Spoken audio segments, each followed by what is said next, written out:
2012 July 3 beach സൈഡിൽ ഉപേക്ഷിക്കപ്പെട്ട നിലയിൽ കണ്ടെത്തുന്ന ഒരു മൃതദേഹം. തല അറുത്തുമാറ്റപ്പെട്ടിരിക്കുന്നു. ഐഡികളൊന്നുമില്ല. അവശേഷിക്കുന്നത് ദുരൂഹത മാത്രം. പിന്നെ കുറച്ച് പൂച്ചരോമവും.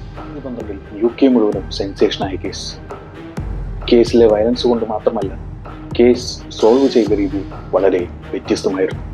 വരൂ, നമുക്ക് ആ കേസിന്റെ വിശദാംശങ്ങളിലേക്ക് പോവാം. OTU ഒരു ട്വിസ്റ്റ് ഉണ്ട്.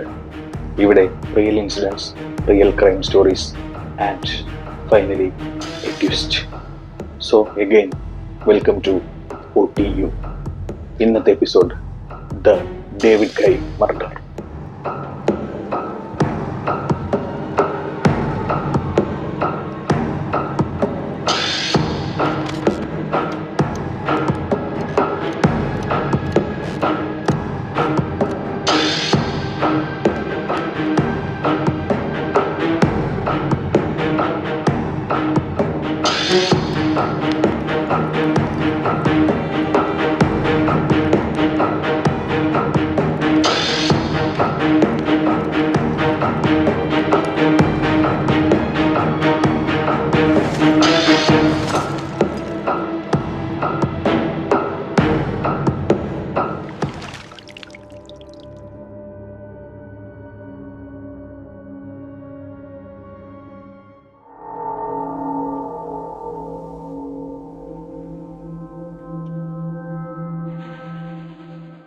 ഇംഗ്ലണ്ടിലെ സൗത്ത് സീയിലെ ഒരു ശാന്തമായ സമ്മർ മോർണിംഗ്. സൂര്യൻ ഉദിച്ചു തുടങ്ങുന്നതേയുള്ളൂ. രാവിലെ ജോഗിങ്ങിനായി ആളുകൾ കൂടിയിട്ടുണ്ട്. അങ്ങനെ രാവിലെ നേരത്തെ എഴുന്നേൽക്കുന്ന കൂട്ടത്തിൽ കുറച്ച് UK വിദ്യാർത്ഥികളുമുണ്ട്. അവർ കടൽക്കരയിൽ ദൂരെയായി എന്തോ വ്യത്യസ്തമായ ഒരു സാധനം ശ്രദ്ധിക്കുന്നു. ഒരു കറുത്ത കവറിൽ പൊതിഞ്ഞ നിലയിൽ എന്തോ അവിടെ കാണപ്പെട്ടിരിക്കുന്നു. പകുതി മണ്ണിലേക്ക് കുഴിച്ചു പോയിട്ടുണ്ട്. എന്നാലും അതെന്താണെന്ന് അറിയാനുള്ള അവരുടെ ആകാംക്ഷ അവരെ അതിനു മുന്നിലേക്ക് നയിച്ചു. അതിലൊരാൾ കവർ മാറ്റി നോക്കി.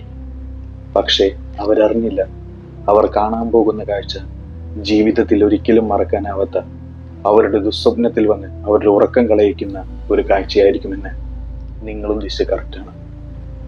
ആ കറുത്ത കവറിനുള്ളിൽ പിങ്ക് കർട്ടനിൽ പൊതിഞ്ഞ് തലയും കൈകളും ഇല്ലാത്ത ഒരു മനുഷ്യ ശരീരം.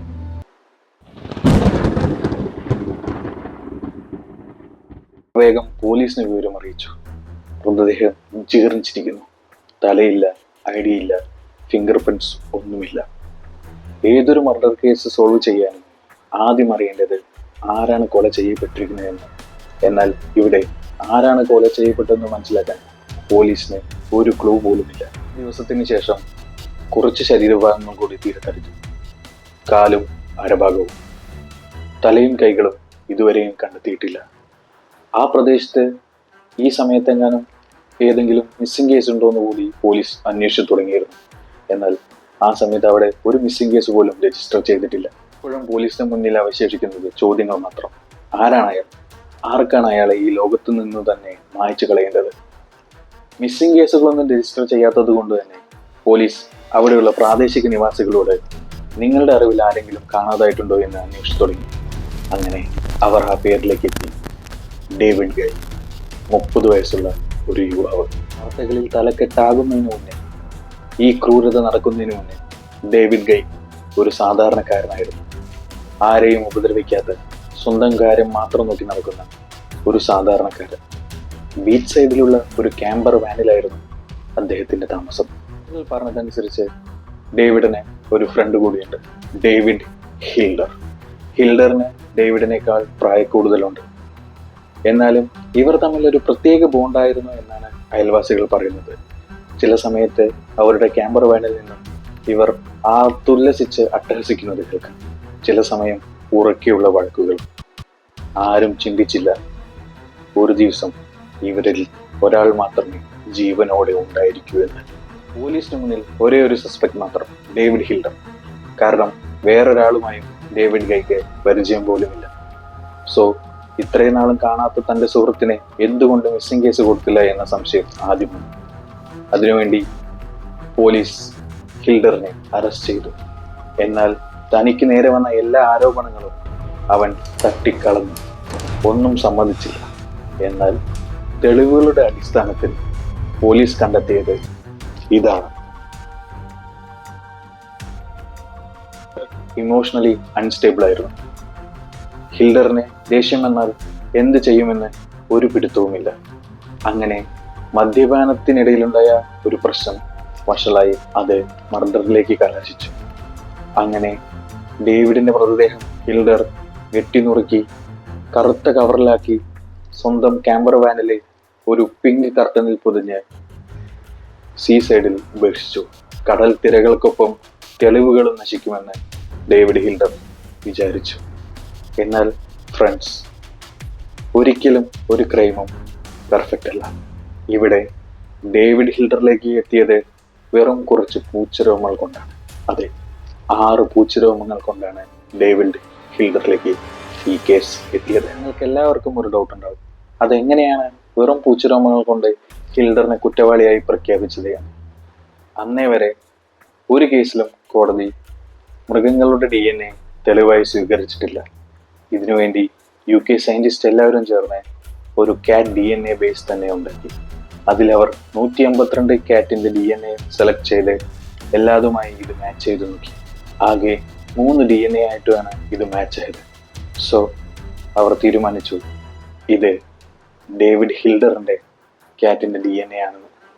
അങ്ങനെ താൻ വളർത്തിയ പൂച്ചയുടെ രോമങ്ങൾ കൊണ്ട് തന്നെ ഹിൽഡർ കെണിയിലായി.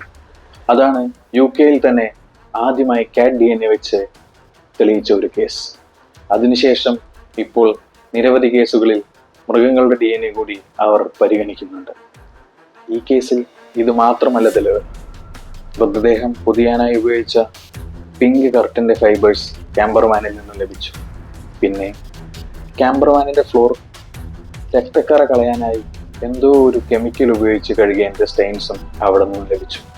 സോ ഇതെല്ലാം കൂടി ചേർത്ത് ഹിൽഡറിന് ജീവപര്യന്തം ശിക്ഷ ലഭിച്ചു.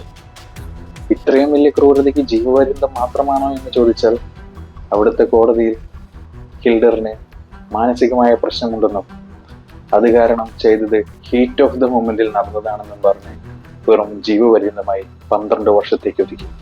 2024 മേ ബി ഹിൽഡർ ഇപ്പോൾ പുറം ലോകത്തായിരിക്കാം.